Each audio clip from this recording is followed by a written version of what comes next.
बिस्मिल्लाहिर्रहमानिर्रहीम बिस्मिल्लाहिर्रहमानिर्रहीम रब्बि इश्रह ली सदरी वयस्सिर ली अमरी वहलुल उक़दतम मिन लिसानी यफ़क़हू क़ौली। तमाम सुनने वालों को अस्सलाम वालेकुम। अल्लाह पाक के करम और फ़ज़ल से, उसकी दी हुई तौफ़ीक से हमने कुरान पाक में सूरत बकरा की तर्जुमा और तफसीर जानने की जो एक छोटी सी सही शुरू की है।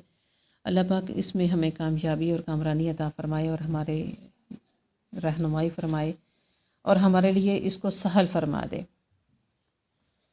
कुरान पाक में अल्लाह पाक फरमाते हैं कि फ़ी कुलूबिहिम मारदुन।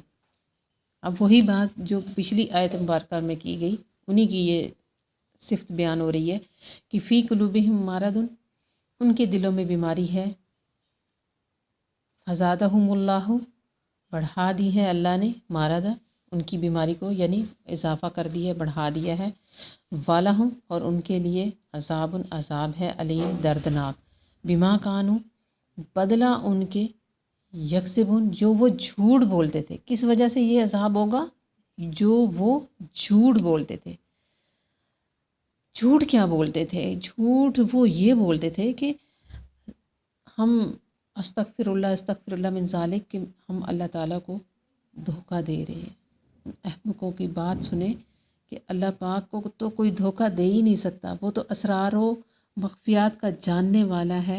मुराद है कि मुनाफिक अपने गुमान के मुताबिक ये कहते थे कि हम उनको रब ताला को फ़रेब दिए जाते हैं, या ये कि देना है कि रसूल पाक सल्लल्लाहु ताला अलैहि वसल्लम को हम फ़रेब देना चाहें क्योंकि वो उनके खलीफा हैं।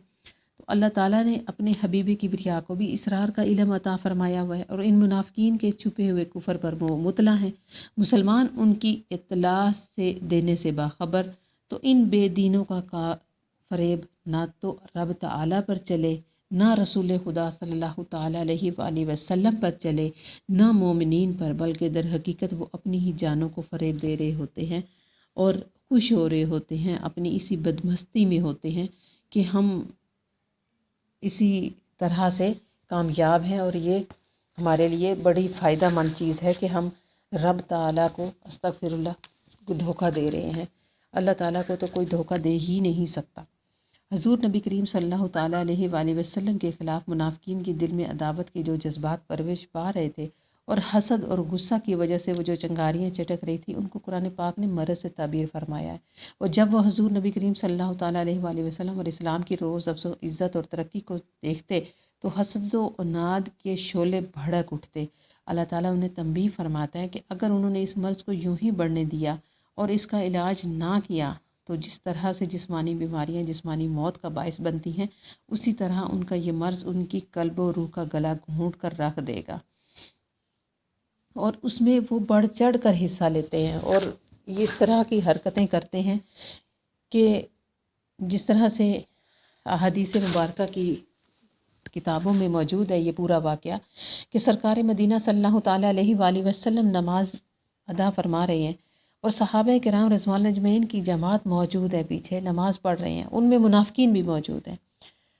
तो अल्लाह ताला की तरफ से हुक्म आता है ना रफ़ा यदैन का। रफ़ा यदैन क्या होते हैं? रफ़ा यदैन ये होता है कि आप जिस तरह से ईद की नमाज में हम लोग अल्लाह अकबर कहते हुए कानों को हाथ लगाते हैं ना, तकबीरें पढ़ते हैं, तो उसी तरह से अल्लाह अकबर कहते हुए कानों को हाथ लगाना है और फिर रकू में जाना है, फिर अल्लाह अकबर कह के कानों को हाथ लगाना है और सजदे में जाना है।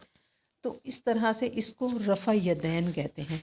रफ़ा यदैन का हुक्म क्यों आया था? वो इस वजह से आया था कि इन लोगों ने बगल में बुत रखे हुए होते थे और सरकार मदीना सल्लल्लाहु ताला अलैहि वसल्लम से तो सब कुछ पोशीदा है, उनसे क्या छुपा हुआ था? उनसे तो आज भी हम लोग नहीं छुपे हुए, आज भी मौजूद हैं हमारे दरमियान। तो उस वक्त जो वहाँ पर जमात में लोग मौजूद हैं तो वो कैसे मुमकिन था कि उनको मालूम नहीं था? तो इसीलिए रफ़ा यदैन करवाया कि उनकी जैसे ही रफ़ा यदैन का हुक्म हुआ और सरकार मदीना सल्लल्लाहु ताला अलैहि वसल्लम ने वो रफ़ा यदैन करवाया, उनके बगलों में जो बुत थे वो औंधे नीचे आ पड़े और जैसे ही वो नीचे पड़े गिरे तो उनका झूठ, उनका बोगस, उनका हसद, उनकी अदावत, उनकी नफ़रत खुलकर सामने आ गई। तो अब ये गुमान होने लगा कि शायद ये सही हो जाएंगे, لیکن اس قدر وہ اپنے مرض میں آگے بڑھ چکے تھے کہ انہیں غضب الہی کا اندازہ ہی نہیں ہے کہ وہ کس قدر آگے بڑھ چکے ہیں، اور ان کے دلوں پر یہ اندھے پن میں وہ اتنے بدمست ہو گئے ہیں کہ وہ بالکل اس طرف دیکھ ہی نہیں رہے تھے۔ اور اسی لیے تو قتادہ رحمۃ اللہ علیہ فرماتے ہیں نا کہ منافقوں کی یہی حالت ہے کہ زبان پر کچھ ہے، دل میں کچھ ہے، عمل میں کچھ ہے، عقیدہ کچھ ہے، صبح کچھ ہے، شام کچھ ہے۔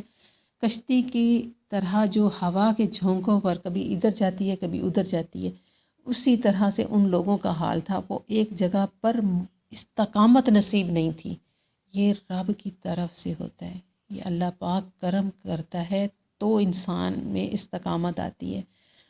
اخلاص کی دعا کرتے رہنا چاہیے۔ اخلاص سرکار مدینہ صلی اللہ تعالیٰ علیہ وآلہ وسلم کے ساتھ، بالخصوص کہ اس دین کے ساتھ ہمیں مخلص ہونے کی توفیق عطا فرمائے، اور ہمیں اس کلمے کی اور قرآن پاک کی چاشنی عطا فرمائے، اور اس کے نور سے ہمارے سینوں کو منور کرے، ہمارے ذہنوں کو رب تعالیٰ منور فرمائے، اور ہمیں نبی کریم صلی اللہ تعالیٰ علیہ وآلہ وسلم کی لازوال محبت اور اخلاص والی محبت عطا فرمائے، اور اس جھنڈے کو بلند کرنے کی توفیق عطا فرمائے۔ وما علینا الا البلاغ، حق بولنے، حق سننے اور حق سمجھنے کی توفیق عطا فرمائے۔ صدق اللہ العظیم۔